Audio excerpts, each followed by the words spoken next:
SNK. Mr. FPGA ニュースファイナルファイトエンハンスドオンコモドーアミガレッツゴー。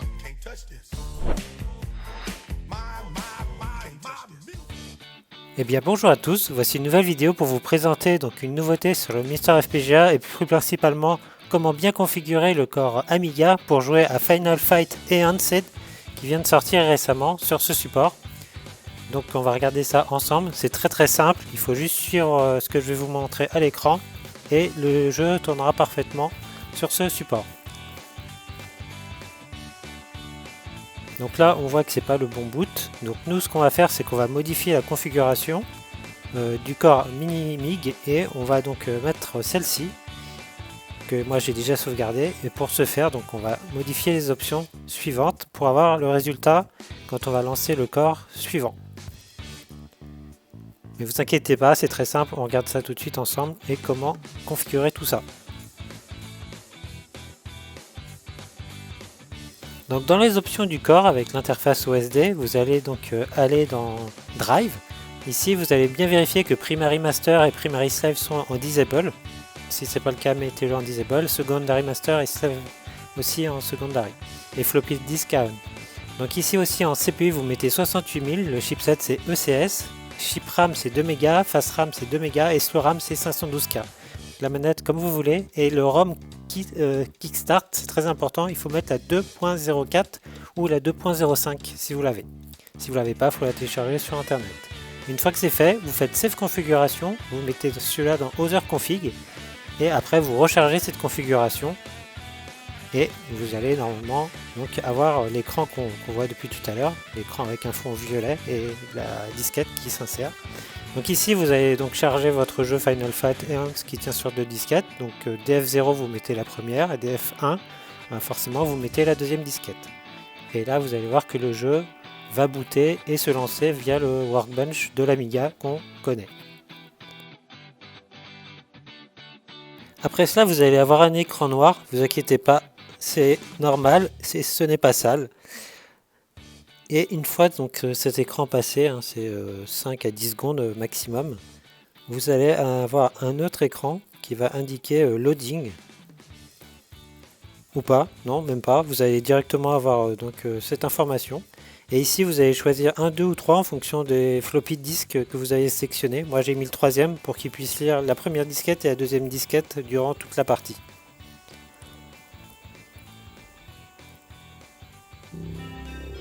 Et là le jeu se lance et il vous indique tout en bas que vous avez 2 mégas de chip RAM quand vous jouez au jeu. Donc là l'intro du jeu, vous la connaissez ou pas, mais si vous la connaissez pas, regardez là, c'est sympa. Les musiques sont très différentes de la version arcade ou Mega Drive et autres.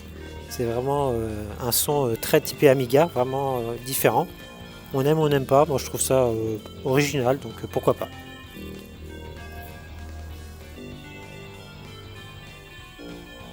Donc on va passer l'intro et on va directement tester le jeu. Donc dans cette version là, donc Maki est jouable, ce qui n'était pas normalement possible.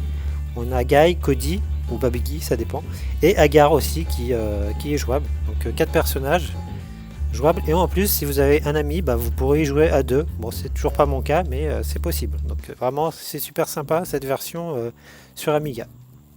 Donc là vous avez loading, je vais l'accélérer pour la vidéo, par contre sachez que ça peut prendre une bonne minute de chargement pour avoir le premier niveau, donc c'est relativement long. Et une fois que c'est chargé, le jeu est jouable forcément, et vous voyez que la vitesse est correcte, c'est pas trop lent, c'est pas trop rapide. Si vous constatez que le jeu est mal réglé, s'il est trop lent, c'est que la configuration que vous avez ne correspond pas à ce que j'ai indiqué en début de vidéo. Il faudra donc la modifier, et si c'est trop rapide, pareil, il faudra reconfigurer le corps Mini-MIG. Donc là la jouabilité elle est très bonne. J'ai trouvé le jeu plus facile que la version arcade. Je sais pas pourquoi, j'ai l'impression que c'est beaucoup plus facile. Il y a aussi moins d'animation des personnages. Et puis des séquences aussi, quand on descend les escaliers par exemple, juste après cette étape, c'est pas présent. On a juste une transition comme ça, là, comme on voit à l'écran, et on enchaîne. Ce qui est bien aussi, c'est quand il y a beaucoup d'ennemis à l'écran, 3 ou 4, au moins, le jeu ne ralentit pas.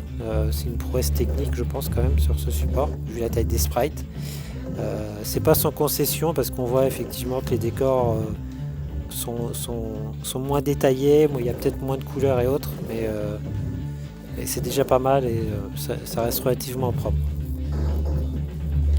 En sachant que le développeur a mis, je crois, si je dis pas de bêtises, 3 ans pour apprendre l'assembleur et développer donc ce jeu en assembleur, ce qui est vraiment une belle prouesse technique.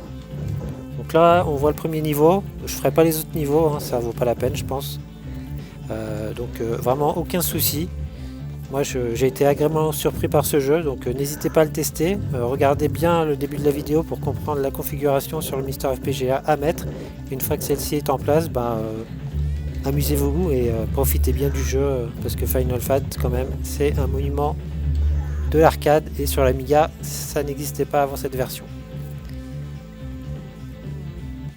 Donc là vous voyez aussi la transition entre les niveaux, c'est un fondu, et il y a un petit loading qui est beaucoup moins long par contre, mais il y en a un quand même que j'ai laissé en entier. Et là le niveau 2 commence dans le métro, et puis voilà.